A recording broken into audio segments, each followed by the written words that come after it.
we're looking in people's eyes, aren't we? But like Yeah, your definition of what this actually is.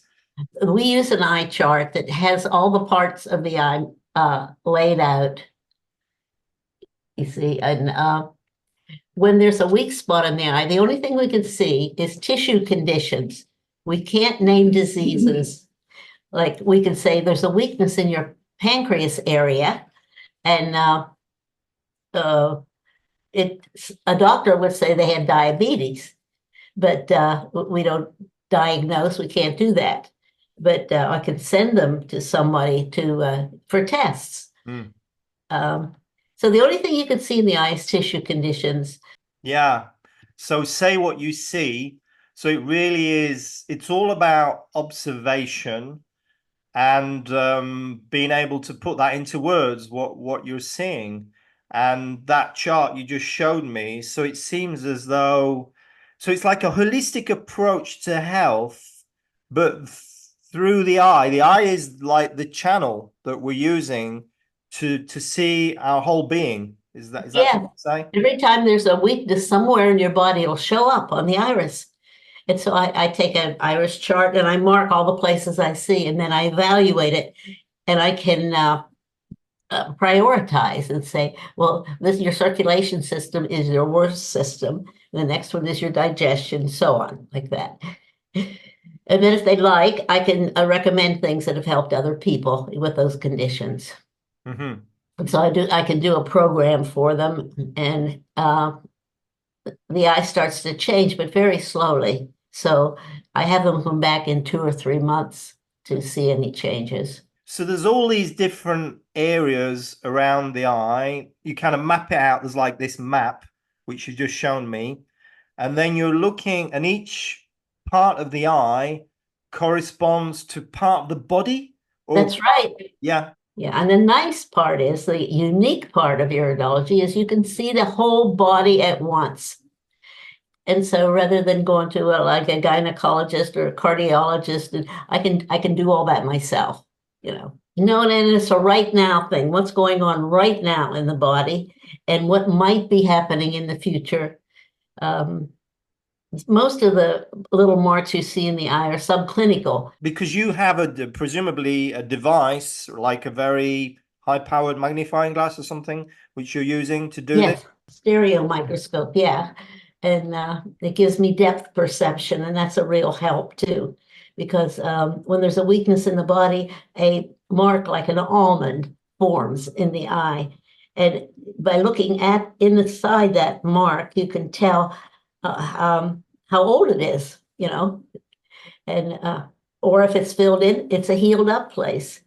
So we see things that are starting to go down, genetics, things you've inherited. Um, and you can tell if they've been activated or not. So people with like a pancreas, a weak pancreas, I'll warn them, you know, that they're going to get diabetes if they don't stop eating so much sugar and junk food. And but if they would go into a doctor and he would take a blood test, it wouldn't show diabetes at all. Mm. And you can see if they're eating a lot of sugar and junk food. You can see that. I can see the results of it. So somebody who's looking for science on this, because all of that which you showed me, that map of the eye, of the iris, Uh-huh. what is that based on? Mainly Bernard Jensen, who's supposed to be the father of iridology in this country, he went all around the world and collected eye charts. And he was a chiropractor, and he had a lot of patients, and he developed the chart from that, from his experience with his patients and from what other people had done. Yes. So this is a practice. I don't know if it's if it's how far back it goes, but it seems fairly, it's like within the last few hundred years, it would seem, or does it go back further than that? You further, in India and China, there's very old maps, and someone has found some evidence that in Sumeria, 2,000 years ago, they used iridology on their sheep. But it would look in there and see, if they could figure out what was wrong with the sheep, why it wasn't eating or whatever. It seems as though we can use iridology for pretty much anything. I mean, typically, what are people coming, the people that you see, why are they coming to see you? Well, a lot of them have been all around the doctors and have gotten no help. And so I was sometimes, hopefully, able to pinpoint where the problem starts. And instead of just throwing something at the symptoms, we go to the cause, the problem behind the problem, and work on that. Can you give me like an example? Yes, people come in with sinus infection and intestinal problems. And when I look in the eye, I see stomach bacteria. And the stomach bacteria has evidently crawled up their esophagus and made a nest in their sinuses and crawled down through and inflamed the colon. And it's swollen, swells up, and also the digestion is poor. And you can see signs of that too. So, Yeah. Wow. And so there's a lot of people that are listening to this which struggle particularly with electromagnetic fields. And that's why I started doing this podcast, because I had this reaction to my cell phone. I went 19 years without a cell phone because I was, and still am, hypersensitive, but I don't get the symptoms anymore. But there's a lot of people, I'm sure you know this, that struggle with electromagnetic fields, with cell phone radiation, with Wi-Fi, with whatever it is, all these different man-made frequencies. So are you seeing, tell me what you're seeing. Are you getting people in with these kinds of sensitivities? yes, yes, I am. But the thing is, it doesn't show up in the eye except for one thing, and that's called a nerve ring. It shows you that the nervous system is out of shape, and it's a circle or a part of a circle in the iris, and everywhere that line appears, there's tightness and tension in the body. So Yeah. I had a client who she was shaking and had various symptoms and wanted to, what's going on. And I checked every organ and everything was fine. So I was left with electromagnetical stuff. And I checked for nerve rings. And yes, she had nerve rings in her eye. Yes. So that's interesting what you're saying about the nervous system, because well, it seems as though, because I've experienced this personally, and then I've spoken to many doctors, researchers, naturopaths, you name it, really, on this iridologists now on this subject. Um, and it seems as though people that are EMF sensitive, because I consider everybody EMF sensitive because we are electromagnetic beings. Our nerves, obviously, that's all electrical, and our cells are communicating, via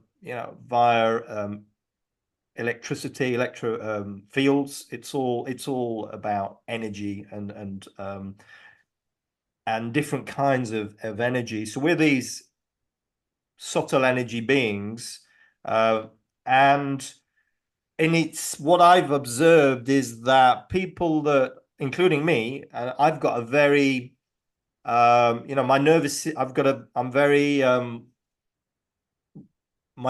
very sensitive nervous system. Let's put it like Ah, that. And so that is one of the challenges, is once you get to be a little hypersensitive and you start feeling these frequencies and you perceive it as a problem, then it's sort of a snowball effect, and that we key into that, we focus on that, and it becomes an even bigger problem. And so then we have the autonomous nervous system, because there's two parts, isn't there? There's the sympathetic, which is a fight or flight, and the parasympathetic. And we find ourselves a lot in fight or flight.